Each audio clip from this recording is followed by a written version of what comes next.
Tout à l'heure, je suis allé au cinéma, et comme depuis ces derniers jours et dernières semaines, à cause de l'actualité, il y a des mecs à l'entrée qui fouillent votre sac. Et alors c'est insupportable. Donc j'arrive devant le mec, vu que je sais à l'avance qu'ils vont fouiller, qu'ils sont vraiment casse-couilles avec ça, j'ouvre le sac bien en avant, pour pas perdre de temps, quoi, et lui montrer que j'ai ce que j'ai dans le sac. Et là, le mec, donc, il regarde et tout, limite avec insistance, et j'ai une petite poche à l'avant du sac, et il commence à mettre la main pour palper le truc et tout. Genre, limite, il croyait que j'avais quoi, un bazooka dedans, enfin, vraiment, mais ça, c'est insupportable et inutile. Et je vais donner donc plusieurs raisons. Ce truc de fouille est complètement débile. Il ne sert à rien. Parce que, tout simplement, il fouille le sac, mais j'aurais pu avoir un flingue, un couteau, une machette dans mon manteau intérieur, c'était pareil. Je veux dire, le mec, il te fouille pas le corps. Donc, regardez ce que t'as dans le sac, à part si c'est une bombe qui fait la taille du sac. Je veux dire, quel est l'intérêt de juste fouiller un sac, en fait? Donc c'est pour ça, déjà, c'est stupide. Ensuite, il y a le côté inutile de la chose, c'est-à-dire que dès qu'il y a un attentat, ou qu'il y a, il y a eu un problème, on te met le plan Vigipirate ou le plan sécurité, tout ce que vous voulez. À quoi ça sert? C'est pas infini, en fait, la sécurité. Là, pendant quelques semaines après les faits, ils essayent de tout sécuriser, mais je veux dire, au bout d'un moment, ils vont arrêter. Je veux bien qu'il y ait de la sécurité dans les événements, parce qu'un événement, c'est ponctuel. Mais un truc comme, par exemple, le cinéma ou l'entrée des magasins, c'est pas ponctuel, c'est quotidien. Ça y est, c'est toujours ouvert et ça sera toujours ouvert. Ça sert à rien de contrôler ce genre de choses. Là, vous le contrôlez au moment T, mais à un moment donné, ils vont s'arrêter de contrôler, donc c'est-à-dire que n'importe qui pourra faire une dinguerie une fois qu'il n'y a plus de sécurité. C'est juste de la pub pour dire « Regardez, on fait attention, on vous protège et tout », mais ça ne sert strictement à rien. Déjà parce que les contrôles sont faits à l'arrache, et de deux, parce que les contrôles s'arrêteront à un moment donné. Donc en fait, soit tu contrôles à vie, soit tu contrôles pas les endroits qui sont pas des événements, parce que c'est ridicule. Et enfin, le dernier point, qui est donc aussi un des plus importants, c'est cette hypocrisie infecte de vouloir contrôler tout le monde.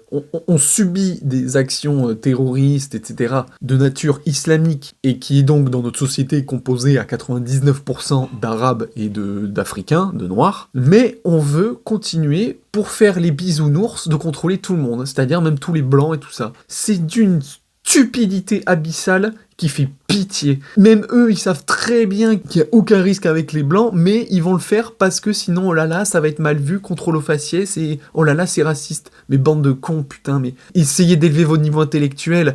À quoi ça sert de contrôler toute une population quand on peut cibler la population qui est dangereuse? Parce que vraiment, c'est ridicule. C'est comme si des blancs qui vivaient au Japon, ou en Afrique, peu importe. Donc, comme s'il y avait une minorité de blancs qui étaient dans un pays comme ça, et voilà, c'est eux qui faisaient des attentats terroristes. Dans cette minorité, t'as des gros tarés, des extrémistes et tout ça, qui font qu'il y ait la merde à un moment donné dans la ville et le pays en question. Mais moi, le premier, mais putain, je rigolerais de tellement le gouvernement serait stupide de contrôler tous les Japonais, ou alors tous les Noirs si j'étais, au Mali ou au Sénégal, alors que le groupe terroriste, c'est des blancs. Enfin vraiment, mais ça serait d'un ridicule, même si ça me touchait moi personnellement, je comprendrais que dans une situation où des blancs font de la merde dans le pays où je suis, que ça soit, du coup, moi qui suis blanc, que je me fasse contrôler, et que je vois des noirs ou alors des asiatiques ne pas se faire contrôler, parce que je sais très bien que le problème viendrait de la catégorie des blancs. Là vraiment, ça fait pitié. Ils demandent à des vieux d'ouvrir des sacs, mais sans déconner. Mais depuis combien de décennies ou de siècles on n'a pas vu d'attentats causés par des vieux? Ça se trouve, ça n'a même jamais existé dans l'histoire. Enfin, franchement, c'est ridicule, c'est ridicule.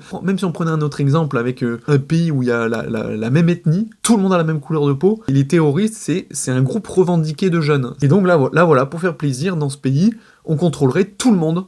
C'est-à-dire, voilà, même les vieux. Ou alors pareil, il y aurait un groupe terroriste féministe, on saurait que depuis le début de la création de ce groupe terroriste, c'est que des femmes qui se suicident ou qui tuent des gens, et là, pareil, pour éviter le sexisme, on va contrôler tout le monde, même les gars. C'est débile, vraiment... rien d'autre à dire. Donc c'est pour ça, les contrôles là des gens qui nous cassent les couilles, non seulement vous faites pitié à contrôler tout le monde, alors on sait très bien quelle personne il faut contrôler, de deux, ça sert à rien de contrôler dans des endroits qui ne sont pas des événements, parce que à un moment donné vous allez arrêter, et enfin c'est le contrôle en soi-même qui est complètement bâclé, donc voilà, vraiment faut arrêter avec ça, c'est pitoyable.